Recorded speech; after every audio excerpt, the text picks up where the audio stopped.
नमस्कार, face to face में आपका स्वागत है। शिवसेना भाजपा का गठबंधन टूटने की सबसे बड़ी हलचल महाराष्ट्र की राजनीति में हुई है। लेकिन जब यह सवाल उठा कि शिवसेना और भाजपा के साथ जो छोटी पार्टियां थी वो किन के साथ जाएगी, उस पर बहुत सारी बातें डिपेंड थी और इसमें अहम रोल निभाया है राष्ट्रीय समाज पार्टी ने। और उनके अध्यक्ष महादेव जानकर आज हमारे साथ है। उन्हीं से जानेंगे कि एक्चुअली छोटी पार्टियों का क्या रोल रहा शिवसेना और बीजेपी के इस गठबंधन के पूरे हलचल में। नमस्कार। नमस्कार।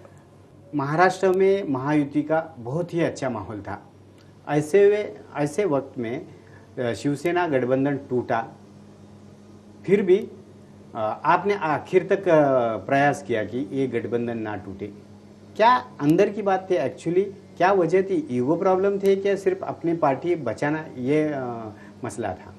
हमारा ये मकसद था कि बीजेपी और सेना एक साथ लड़ना चाहिए। पहले तो वो लोगों ने हमें 18 सीटें दी थी घटक दलों को, तो हमने वो भी मंजूर किया था।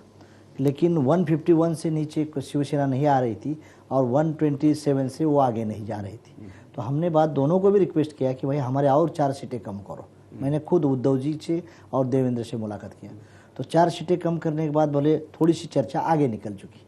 लेकिन शिवसेना और बीजेपी छोटे घटक दलों को दबाने के लिए एक थे। मतलब ये तो हमारा एक मकसद था कि देहात लोगों का, सब लोगों का, महाराष्ट्र के लोगों का कहना था कि भाई महायुति का गठबंधन होना जरूरी है। इसलिए मैं रहे, आठवले साहब रहे, राजू शेट्टी, विनायक मेटे, चारों ने भी हमने तय किया था ठीक है हमारी सीटें कम होती है तो भी चलेगा, लेकिन ये अलायंस बरकरार होना चाहिए। लेकिन दुख की बात, लास्ट तक मैंने तो मेहनत किया, रात तो 3-3 बजे तक, लेकिन वो नीचे नहीं आया। और ये बहुत साइड से युगों का प्रॉब्लम हो गया है, मुझे ऐसा लगता है। चीफ मिनिस्टर के ऊपर ये चर्चा चल रही थी। तो राजू शेट्टी ने भी पर्याय बताया था कि भाई आठवले साहब को 2.5 साल और हमें एक भी सीट नहीं चाहिए और जानकर को 2.5, लेकिन वो भी मंजूर नहीं हुआ। एक दिन तो ऐसा होगा दोनों पार्टी मिलकर हमें 7 सीट दिए। 7 सीट देने के बाद मैं और राजू शेट्टी ने हंगामा मचाया कि भाई मतलब हमें एक भी सीट नहीं चाहिए, लेकिन इतना अपमान हमारा मत करिए, हमें एक भी सीट नहीं चाहिए। हमारा ज़्यादा तो ज़्यादा न्यूसेंस वालों है का नहीं, आप बताइए। नहीं लगता है तो हमें बोले कि आप मत हमारे साथ आए, हम सेना बीजेपी लड़ेंगे, हम हमारे मकसद पे चलेंगे। आज तक हम अब सत्य की बात नहीं करते थे, हम मोमेंट के कार्यकर्ता हो, जनता से जुड़ा हुआ कार्यकर्ता हो। इसीलिए बाद में वो लोगों ने 18 सीटें की। और बीजेपी बार बार पहले से शुरू से हमने सीटें मांगी थी, उससे हमारे 50% सीटें कवर की थी। लेकिन शिवसेना को हमने जो सीटें मांगी थी वो उसने बोली थी कि वो नहीं देंगे, वो दूसरे मांगो। तो इसलिए थोड़ा सा हमारा खिंचतान हुआ। लेकिन दुख हुआ कि महाराष्ट्र में कांग्रेस और एनसीपी के खिलाफ जो माहौल था महायुति को जीतने का, वो नहीं हुआ। बाद में हमें ये मकसद कि मुंडे साहब ने हमें महायुति में लाया था, मुंडे ने मुझे बेटा माना। बाद में पंकजा का बार बार मुझे फ़ोन आने लगा कि एक सिस्टर बहन वहाँ रहेगी और मैं अलग रहेगा तो दुख बात होगी कि लोगों को भी बसर लगाएगी। महादेव जानकर अवसरवादी है, मेरे बाबा नहीं है तो जानकर रहा, ऐसा क्यों किया, ऐसा मुझे पंकजता की बदौलत मुझे भी उसके साथ रहना पड़ा। और देवेंद्र ने बोला कि भाई जो जानकर साहब आपको जो डिमांड है वो हम पूरी करेंगे। उसे मैंने 10 सीटें डिमांड किया था, उसे मुझे 8 फाइनलाइज भी किया था। लेकिन 8 से दुर्भाग्य हुआ कि 2-3 जगह जो मेरी सीट जीतने वाली थी वहाँ का एप्लीकेशन में भी कोई मिस्टेक हो गया तो निकल हुआ। अभी मेरे फाइनल सीटें हो गई 5। तो 5 सीटें से मैं खुश हूँ, मैं दुख की बात नहीं। लेकिन शिवसेना और बीजेपी में झगड़ा नहीं होना चाहिए। हम प्रचार के दौर में भी कहना चाहते हैं कि बाल ठाकरे, प्रमोद महाजन और गोपीनाथ मुंडे का सपना पूरा होना चाहिए, ये हमारा वादा था। लेकिन दुर्भाग्य हुआ कि शिवसेना और बीजेपी अलग लड़ी है। तो हम ये कोशिश करेंगे कि आज हमारा अलायंस हो बरकरार है। मैं हूँ, बीजेपी है, आठवले साहब है, राजू शेट्टी है और विनायक मेटे जी है। हम सब मिलके 5 पार्टी मिलके हम महाराष्ट्र में सरकार लाने की हम कोशिश करने की कोशिश में रहे। क्या लगता है कि शिवसेना अब जिस तरह से अकेले जा रही है, इसके वजह से वो पीछे पड़ेगी? जिस तरह से उन्होंने कहा कि बीजेपी ने तोड़ दिया गठबंधन, आप तो साक्षीदार थे दोनों इसके। दोनों एक में गलती के कटोरे में खड़ा करना ठीक नहीं, क्योंकि बहुत साइड दोनों से हुआ है। तो हम भी उसमें थे ना, लास्ट तक थे कि भाई कैसा क्या करना है। हम तो किसी से मांगने वाले नहीं थे, हम स्वाभिमान से जाने वाले थे।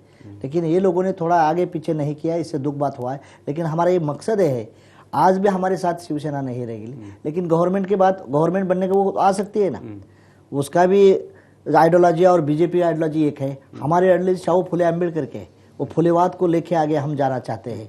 हम ओबीसी के, शेड्यूल दलित के और माइनॉरिटी के हित की पार्टी के लिए हम काम कर रहे हैं। तो मैं है, आठवले साहब है, राजू शेट्टी किसानों के लिए काम कर रहे हैं, और जो बीजेपी वाले हैं तो बीजेपी ने हमें अकोमोडेट किया। बीजेपी को धन्यवाद देना चाहिए, क्योंकि ये छोटे छोटे घटक दलों को विश्वास दिलाने का काम और अकोमोडेट करने का काम बड़े हस्ते से वो बीजेपी के लोगों ने किया है।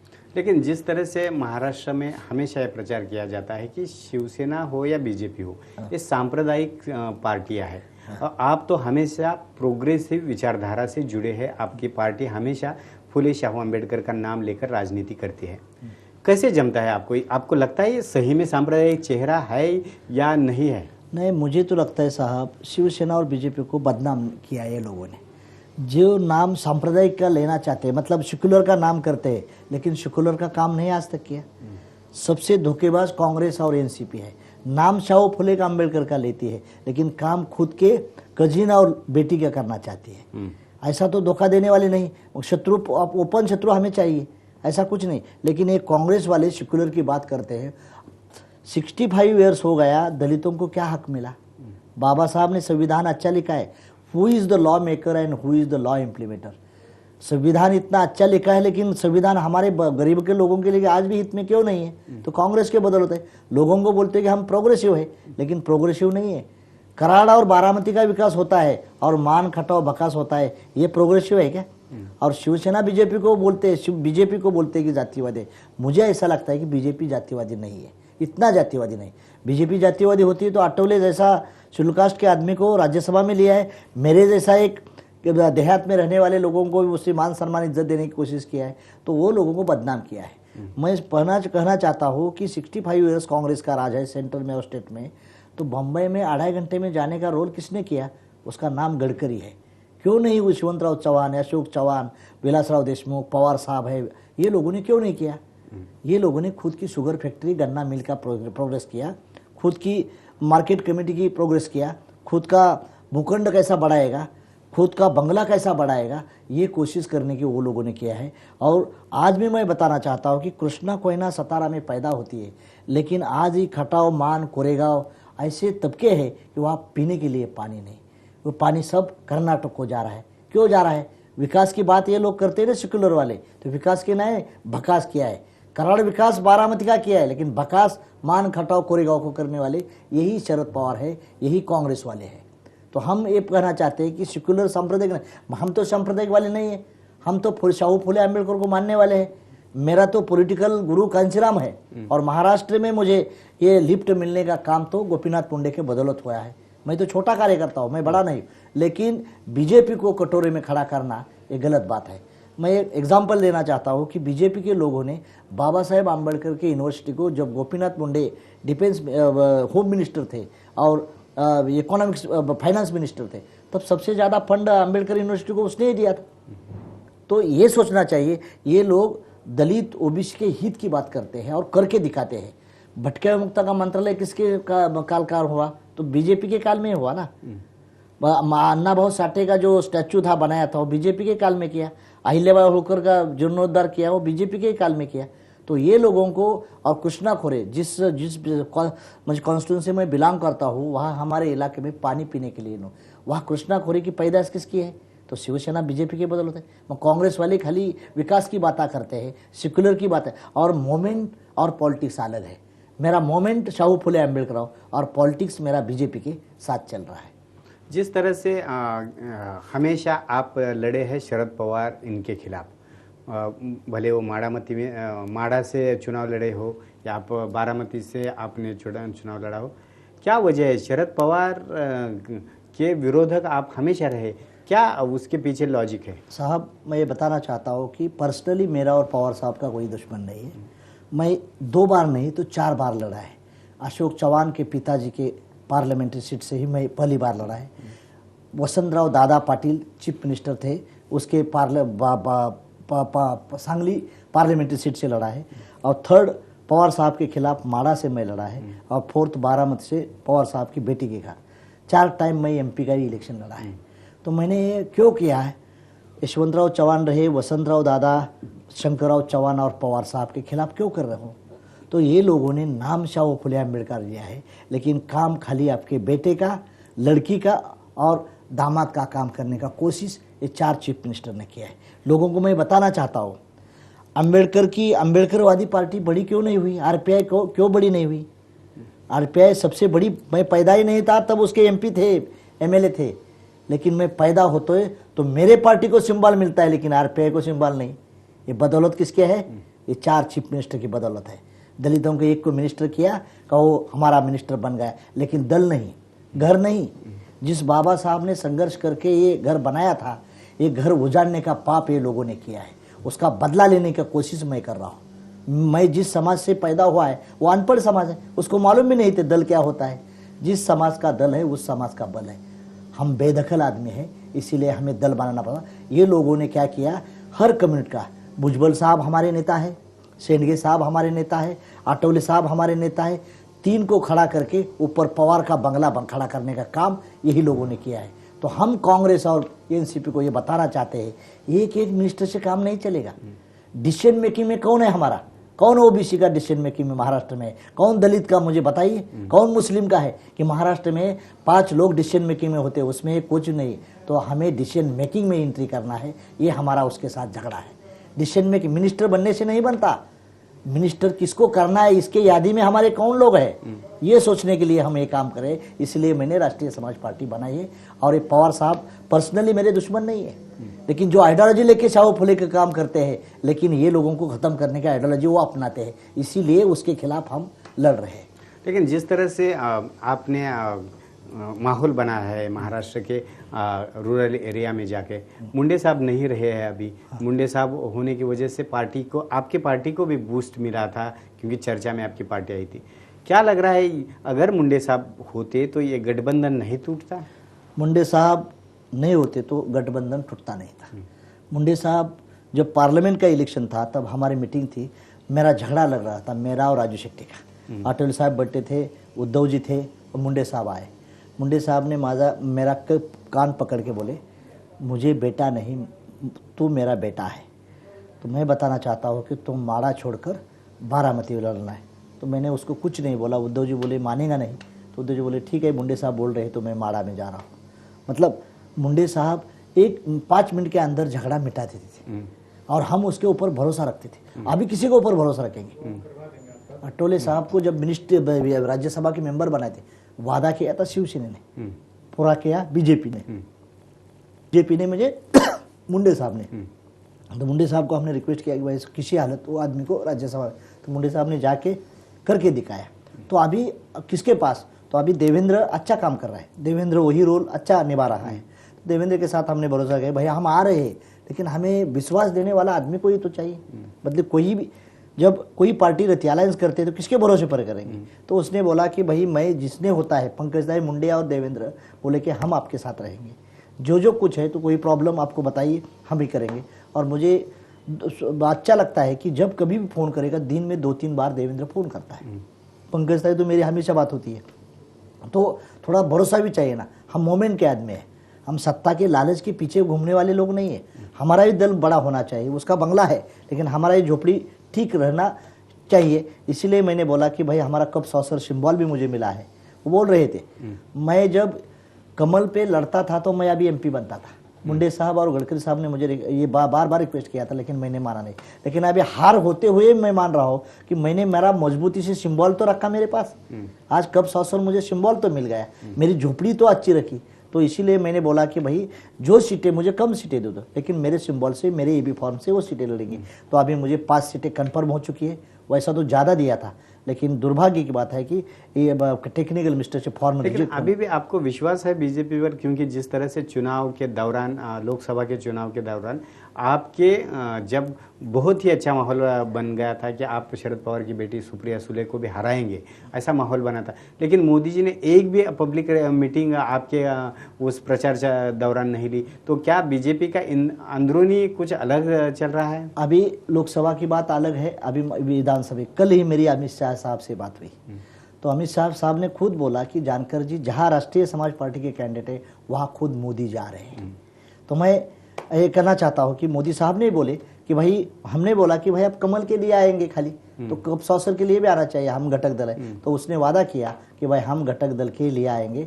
तो मैं ये बताना चाहता हूँ कि मोदी साहब जरूर सतारा डिस्ट्रिक्ट में मान कॉन्स्टिट्यूंसी है मेरी, वहाँ आएंगे, दौड़ में आएंगे।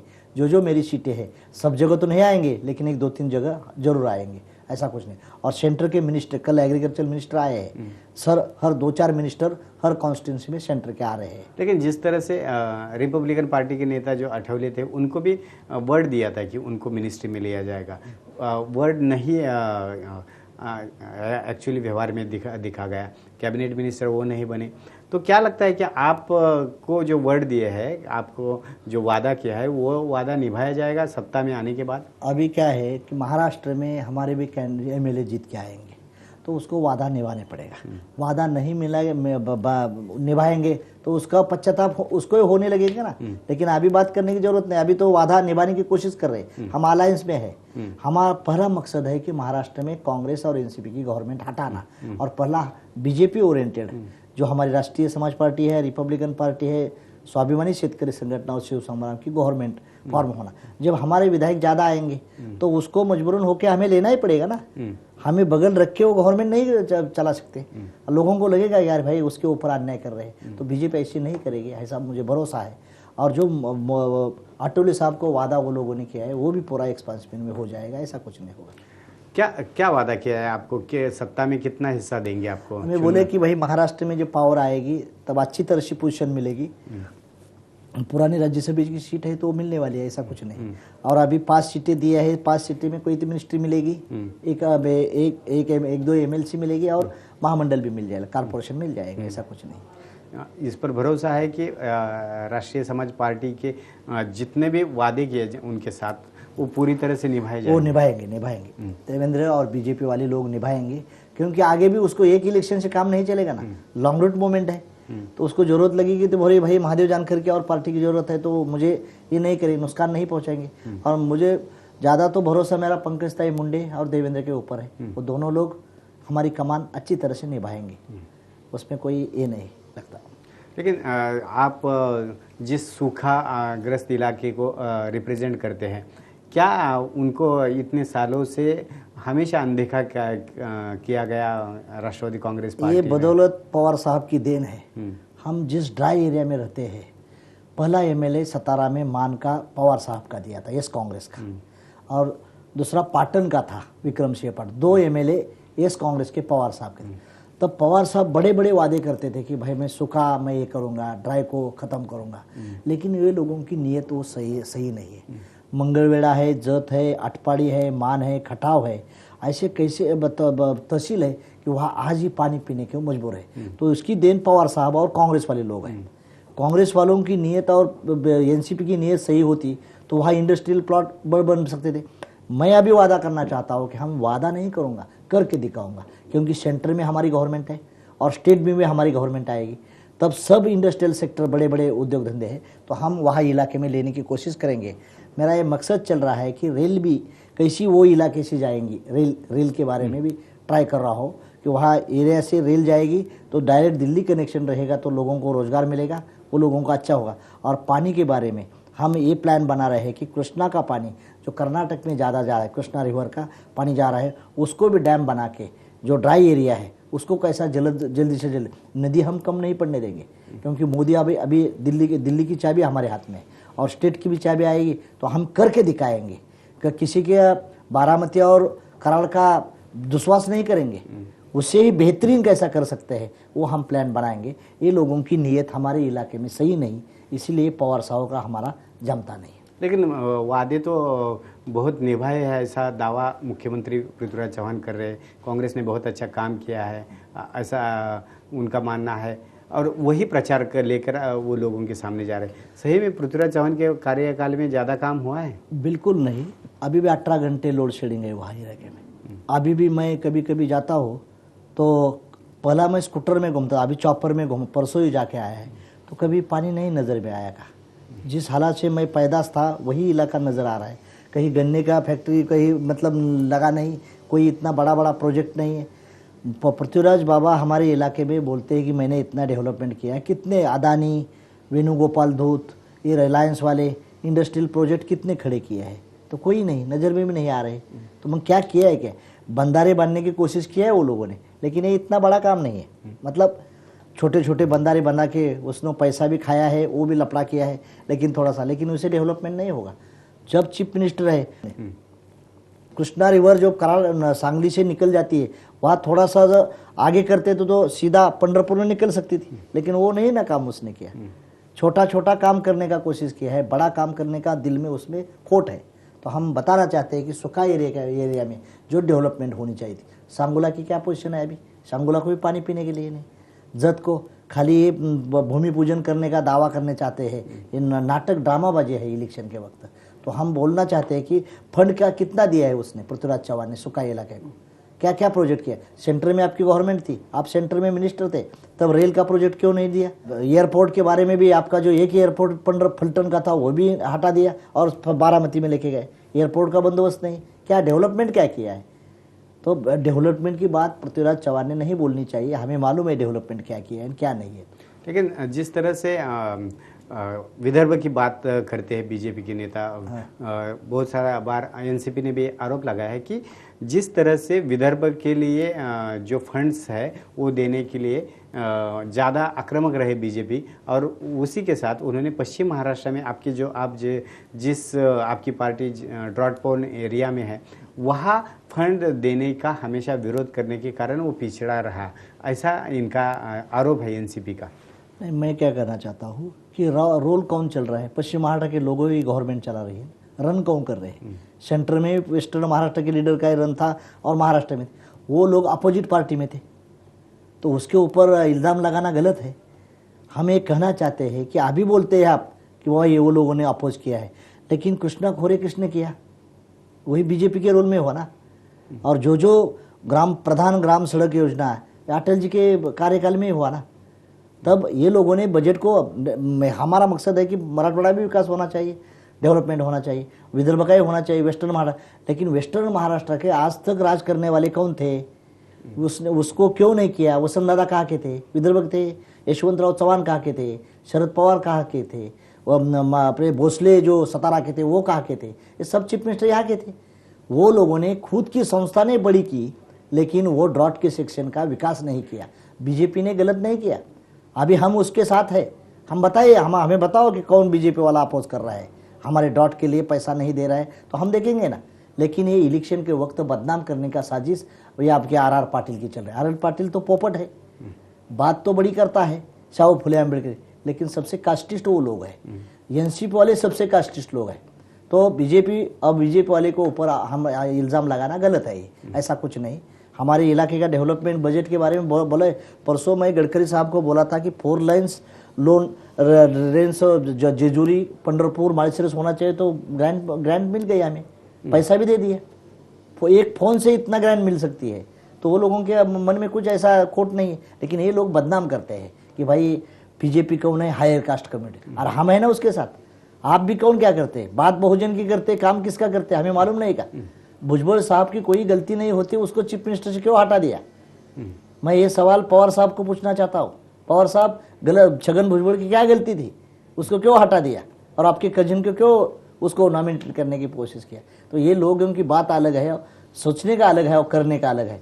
तो बीजेपी के लोग अपोज नहीं ड्रॉट सेक्शन को कर रहे हैं, और वही लोग हमारे ड्रॉट एरिया का सक्सेसफुल हमें मदद करेंगे, वही लोग करेंगे। सर, कौन सी चीज़ें लेकर आप पश्चिम महाराष्ट्र में एक्सपोज करेंगे कांग्रेस एनसीपी को? ये लोगों ने 67 ईयर्स में हमारे लोगों को क्या दिया?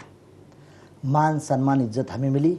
आज भी हमारे जो सुखा एरिया के लोग हैं वो ज़्यादा IAS IPS है, मीडिया में अच्छे लोग हैं, खुद के मेहनत से यहाँ तक आए हैं, किसी की मेहरबानी से नहीं आए।